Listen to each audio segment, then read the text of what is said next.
אחרי שיראו לתינוק. זאת אומרת, אנחנו עכשיו הראינו לתינוק, פעות המסופקת, והוא פסל. כמו ששאלתם מקודם, לא מועיל להראות לתינוק אחר. נגיד, עזוב זה, מחמיר זה, תביא לי תינוק מקל.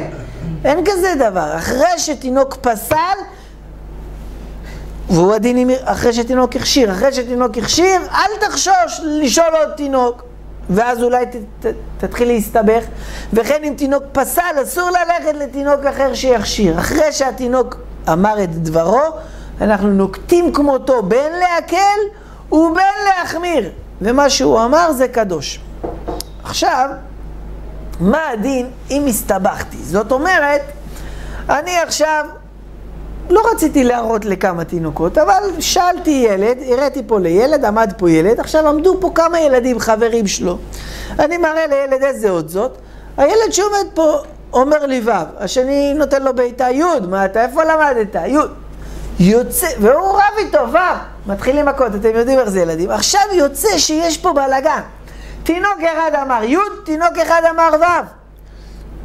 אנחנו תמיד שואלים תינוק אחד, לא הולכים לעוד אחד, אבל אם קרה והסתבכנו והיה פה מחלוקת בין התינוקות, מה עושים? יבוא השלישי ויכריע ביניהם. מביאים תינוק נוסף והוא מכריע. מה שהוא אומר עושים על פיו. על אף שיש בזה באמת מחלוקת בפוסקים. יש כאלה בפוסקים שאומרים כאשר יש מחלוקת בתינוקות, כבר זה לא חלק, זה לא כמו שהרמב"ם אמר שהתינוק יכיר. כששאלנו תינוק אחד אנחנו סומכים עליו כי אנחנו אומרים מסתומה ששאר התינוקות גם יגידו ככה.